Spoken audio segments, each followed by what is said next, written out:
You are now locked into the Red and Blue Rivalry podcast, the podcast where we talk all things San Francisco 49ers and Dallas Cowboys. My name's Eric Hernandez, and I'm repping the faithful. And I am Philip Enriquez, repping it for America's team. Speaking of America's team, they get away from that Week 1 loss against the Rams, and now they host the Atlanta Falcons. Another 0-1 team.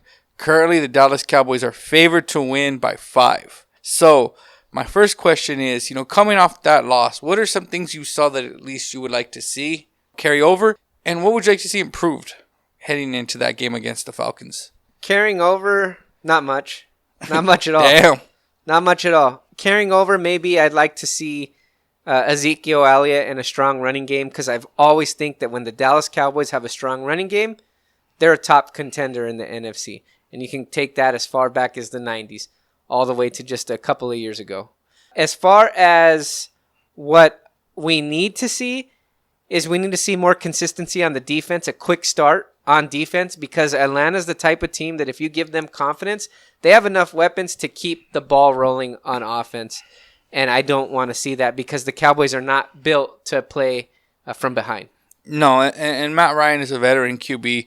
He's not going to be flustered. So, yeah, you kind of want to put some distance between you and them. What would you like to see as far as coaching?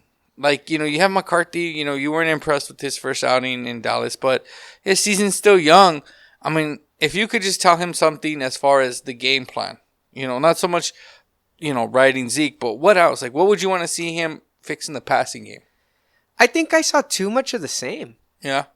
Too much from the Jason Garrett, Scott Linehan era. Like, I didn't see much movement, pre-snap movement. We saw a lot of pre-snap movement early on in the season last year, and I thought that was really refreshing. And then just to see that we got away from that so early, it's that same thing that Cowboys fans were complaining about for years under Jason Garrett and Scott Linehan. Yeah. Also, a lot of the same routes were being ran. A lot of, like stop-and-go routes, maybe curls, things like that, in routes, out routes, a lot of the same crap that we've seen for the last, 9 years under the Jason Garrett era. So I think with Mike McCarthy, what I would say is, although I do want to see one thing from the Jason Garrett era live on, and that's establish the run and be a strong running team, at the same time, I want to see the passing game evolve to the next level and mix it up. A little motion, because I think that did us well early on in the season in 2019. So I'd like to see that here in 2020 under Mike McCarthy's watch. Yeah, I mean, that's how they're going to win the game. I think that when you drafted CeeDee Lamb, everyone like, oh my God, we have 3 wide receivers. We're going to light this place up. But when in reality, you want to be able to run the ball. Yeah. Because that's going to open everything up. What about on defense? I mean, you see kind of like Aldon Smith taking this opportunity to kind of reinvigorate his career. What do you want to see on the defense, especially having to deal with Julio Jones? I want to see Tank Lawrence step it up, because I'm always a strong believer that a great pass rush will make up for any inequalities in the secondary. So you can have an average secondary, but if you have a badass pass rush, you're not going to notice more times than not. Yeah. So I'd like to see Tank Lawrence start to make some big plays, because he got paid big time. He's still solid, and you know what? The dude takes a ton of double teams. I see it when I watch. I see he's always getting chipped. He's always getting help on his people blocking him.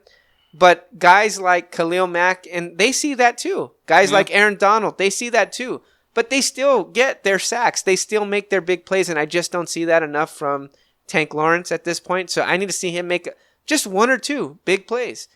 And that will match the effort that Aldon Smith gave us. I think that'll help the secondary. You saw, even though it probably was a penalty, Chidobe Awuzie was able to get an interception when Aldon Smith got pressure.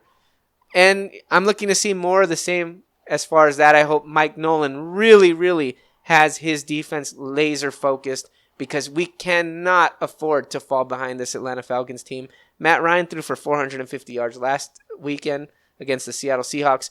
We can't let him get going like that. That's the key. Yeah. And I guess, when you look at everything, you kind of want to be able to, you have to double Julio Jones, I think. Right. I think that's big. I think being able to control the clock, you kind of do, not so much what Seattle did through the air, but on the ground. being always ahead of the chains, keep moving, keep them off balance.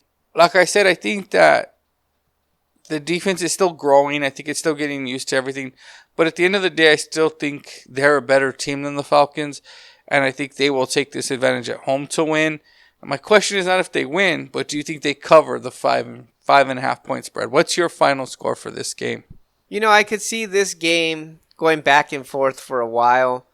But as long as Dallas can keep a lead, I see them winning this one close, probably not even covering that spread, because I can easily see something like 31-27 Dallas Cowboys.